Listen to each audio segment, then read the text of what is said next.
Hola, esto es divulgaciontotal.com. Hoy es 1 de diciembre del año 2025 y estamos transmitiendo, o mejor dicho, grabando este programa en la mañana del 1, luego de haber visto este fin de semana el documental The Age of Disclosure. Esto se traduce o se interpreta como la era de la divulgación. Y quería darles mi opinión respecto a este documental que acabamos de ver. Tuvimos la oportunidad de verlo.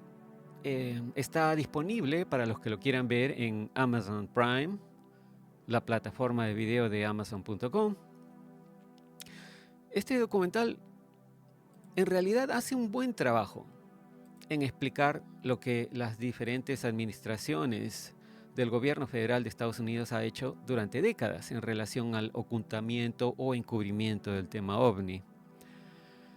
Pero eso sí, se enfocan mucho en el hecho de que desde el año 2017, como les hemos venido diciendo en muchos videos, con la publicación de los ahora famosos videos de los OVNI Tic Tac, que a propósito los pueden ver en nuestro canal, ¿no?, por parte de un medio masivo de fake news como el New York Times, ¿no?, desde ese momento existe un movimiento o presión pública o de los denunciantes o whistleblowers, como le dicen en inglés, para exigir la liberación o revelación del tema OVNI.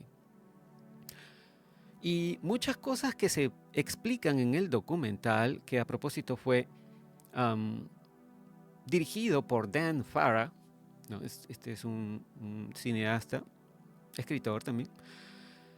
Muchas cosas que se explican en este documental son ciertas. A propósito, Dan Farah fue entrevistado hace poco también por Joe Rogan. De ahí viene esta imagen que tienen en pantalla, ¿no? Entre las cosas que explican en el documental y que son ciertas, tenemos, por ejemplo, la amenaza y la censura a los denunciantes, ¿no?, que han intentado hacer público el tema, especialmente los militares. El estigma que se le impone no solo a militares, sino a civiles, ¿no?, que han hablado del tema o que han tratado de hacer público este tema durante décadas, ¿no?, sobre las experiencias OVNI que hayan tenido, ¿no?, haciéndolos lucir como locos o desprestigiándolos frente a la opinión pública. También además hablan de los problemas de salud o biológicos que algunos denunciantes, especialmente militares, han tenido luego de haberse expuesto a naves de origen no humano, debido a radiación y otro tipo de influencias de la tecnología extraterrestre. Pero la principal crítica que tenemos es que la gran mayoría de participantes en este documental, ¿no?, en especial el que podríamos llamar el protagonista principal, que es Luis Elizondo, siempre enfocan el tema de los ovnis desde el punto de vista de que son principalmente extraterrestres, ¿no? Ese es lo principal que mencionan. O en su defecto, también dicen que la tecnología extraterrestre pueda haber caído en manos de un adversario, ¿no?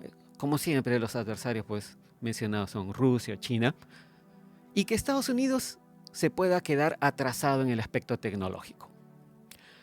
El único participante en el documental que menciona que la tecnología extraterrestre pueda haber caído en manos de proyectos secretos o privados dentro de los Estados Unidos es el congresista Mike Gallagher, a quien vemos aquí en la lista, ¿no? En la lista de participantes figura el congresista Mike Gallagher también como participante de este documental, ¿no?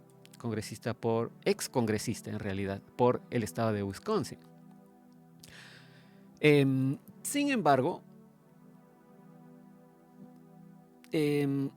obviamente, además deberíamos decir, ¿no?, obviamente no dudamos que muchas de las naves que se ven en los cielos o que han visto los militares, ¿no?, sean extraterrestres. Obvio, muchas deben serlo, ¿no?, sobre todo considerando los incontables ejemplos que existen y que muestran en el documental, incluso con entrevistas a varios ex militares que fueron testigos de naves, ¿no? Respecto a naves de diferentes tipos posándose sobre las ojivas nucleares o misiles, desactivándolos, etc. Pero pareciera que en general, ¿no? Es como que no quieren que pensemos que algunos agentes rebeldes o privados dentro de los mismos Estados Unidos, ya sean infiltrados en las agencias del gobierno o contratistas de defensa, corporativos privados, ¿no? Puedan haberse hecho de esta tecnología y estar traficando con ella, o más aún, ¿no? Haber logrado establecer bases en otros lugares de nuestro sistema solar o más allá, como ya han dicho otros denunciantes anteriormente. De cualquier manera, varios de los participantes en el documental sí mencionaron la existencia de lo que ellos dicen que se conoce como el Legacy Program, ¿no? El Legacy Program o el programa heredado, podría interpretarse así, que se habría establecido incluso desde 1947, año que coincide con la nave estrellada en Roswell y además con la creación, deberíamos decir, oficial de la CIA, como hemos estado recordándoles a los que nos siguen en las redes sociales, ¿no? Y esto, la creación de la CIA, obviamente continuando el trabajo de lo que era antes la OSS durante la Segunda Guerra Mundial, ¿no? Allí tienen tarea para leer un poco de qué fue lo que pasó en esas épocas con respecto a la información de inteligencia y las agencias de inteligencia en los Estados Unidos y en el resto del mundo, porque deberíamos decir que el MI6 o el MI6 de los británicos es más viejo aún que la CIA. Pero bueno, volviendo al documental. Este ha sido producido y escrito, como les decía, ¿no? Por el director Dan Farah, a quien vemos aquí siendo entrevistado por Joe Rogan. Y, sin embargo, volvamos al tema, ¿no? Del documental. En los créditos oficiales, si ustedes van a imdb.com, los créditos oficiales del documental figuran otras personas, además, como productores ejecutivos. Y uno de los productores ejecutivos es el mismo Luis Elizondo, personaje que, como ya les hemos dicho, por alguna razón no nos termina de convencer. Puede que sea honesto y que esté tratando de decir lo que realmente vivió durante su tiempo en el gobierno, pero el hecho de que tenga tanta exposición, especialmente en los medios masivos de comunicación, ¿no? Como ven, figura acá como protagonista también, ¿no? El hecho de que tenga tanto protagonismo en los medios masivos de comunicación, tanta exposición, ¿no? Especialmente desde el 2017, en que el New York Times publicó lo de los ovnis Tic Tac, ¿no? Y considerando que los medios masivos ridiculizaron todo lo del tema ovni desde 1947 hasta el 2017, en que recién el New York Times se dignó a hablar de extraterrestres, todo esto ya nos hace sospechar, pues, ¿no? Que pueda ser, podría ser, no es seguro, que el señor Luis Elizondo sea consciente o inconscientemente parte de un intento de control de la narrativa ovni. Quizás control de los mismos que la ocultaron por décadas, ¿no? La narrativa ovni. Y esto se suma a otros participantes del documental que figuran como entrevistados, ¿no? Supuestamente por su experiencia en el gobierno y sus testimonios de no haber podido atravesar la muralla de secretos alrededor del tema. Algunos de estos participantes no merecen nuestra confianza para nada, ¿no?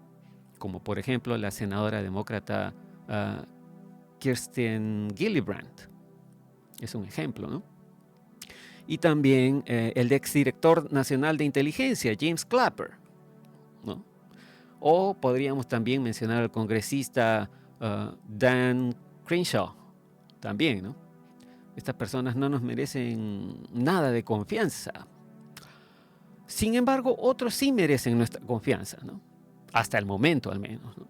Otros de los participantes que merecen nuestra confianza son el congresista, por ejemplo, Tim Burchett. Él sí merece nuestra confianza. Por ejemplo, también la congresista Ana Paulina Luna, ¿no? Estos dos personajes han estado detrás del intento de destapar el encubrimiento ovni también, desde que se destapó lo de los ovni Tic Tac en el 2017, especialmente desde el punto de vista fiscalizador, ¿no? Fiscalizador porque, es decir, no solo con el interés por el tema extraterrestre, sino también por la gran cantidad de dinero de los contribuyentes de impuestos que muchas veces va a programas secretos que, por ser clasificados, nadie tiene acceso a ellos. Ni siquiera los mismos congresistas pueden revisarlos o fiscalizarlos, ¿no? Entonces, la congresista Ana Paulina Luna y el congresista Tim Burchett sí merecen nuestra confianza hasta el momento, como dijimos, ¿no? Obviamente, repito, ¿no? El personaje principal definitivamente es Luis Elizondo, me imagino que porque también él es productor ejecutivo. Pero uno de los personajes más notorios entre los entrevistados es obviamente también el ahora secretario de Estado, Marco Rubio. Antes de ser designado por Trump como secretario de Estado, ahora en su segundo periodo de gobierno, Marco Rubio estuvo como senador por el estado de Florida por muchos años y también formó parte de los comités del Congreso de políticos que estaban tratando de averiguar qué hay detrás de estos avistamientos militares. Los OVNI-TAC y todos esos testimonios, ¿no? Y esos programas a los que nadie tiene acceso, además, ¿no? Y como dicen muchos, quizás ni los presidentes lo sepan. Durante el documental, Marco Rubio también se enfocó en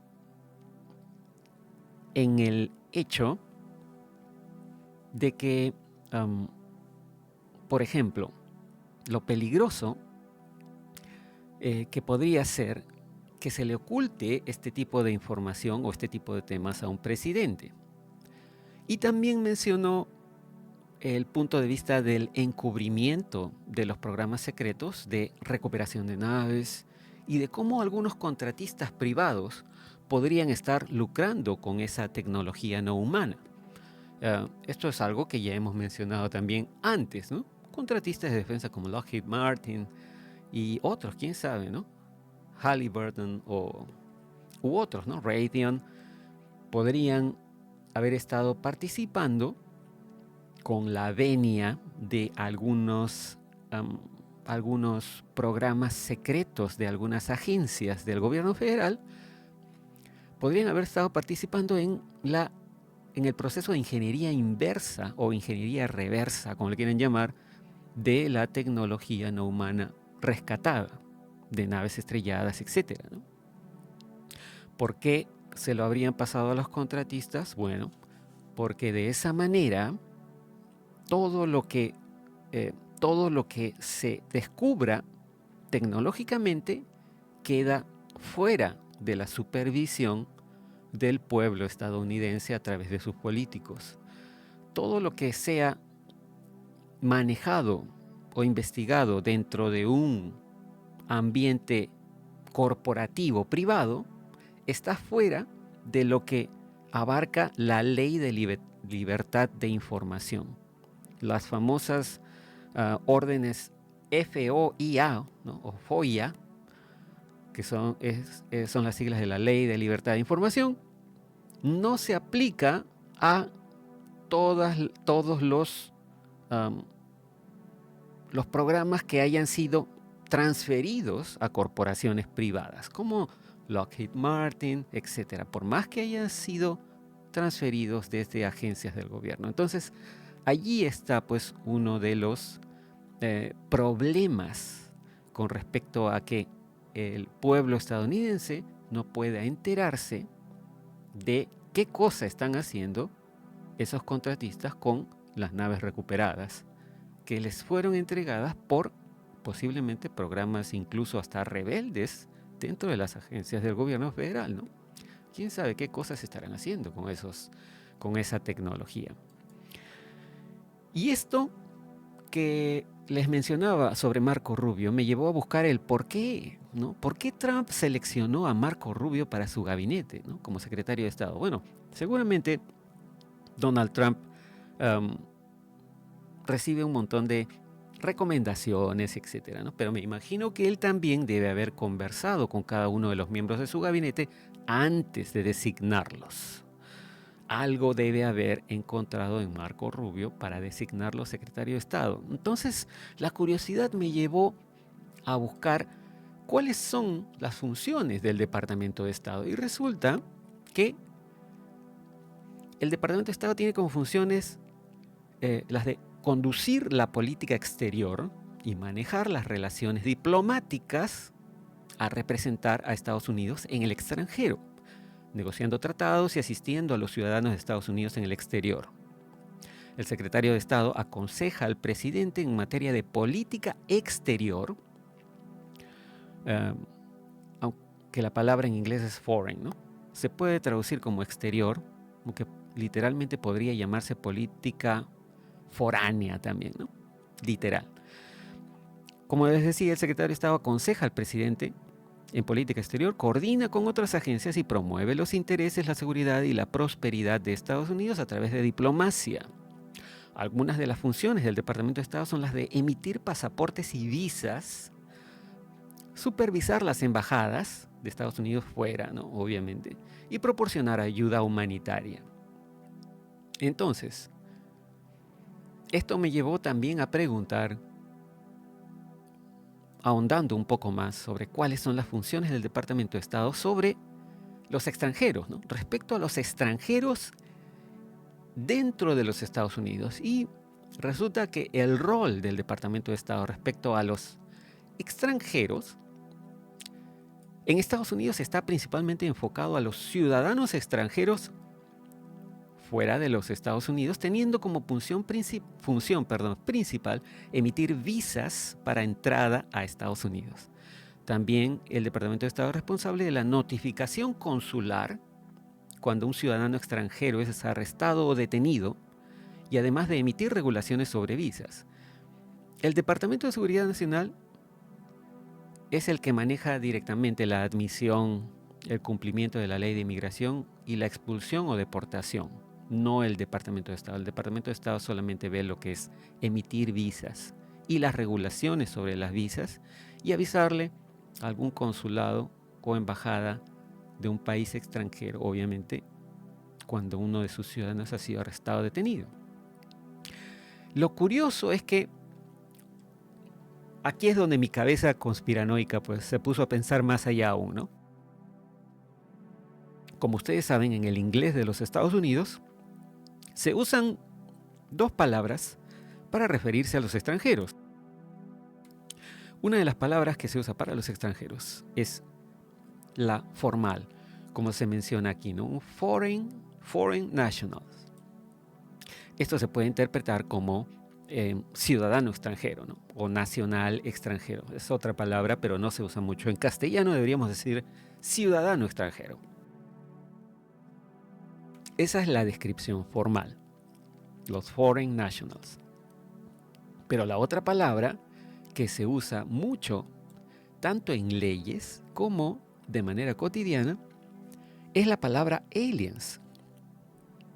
Y aquí es donde me puse a pensar, ¿no? Qué curioso, porque en inglés la palabra aliens se usa indistintamente para referirse o a extranjeros o literalmente para los seres de fuera del planeta, los extraterrestres.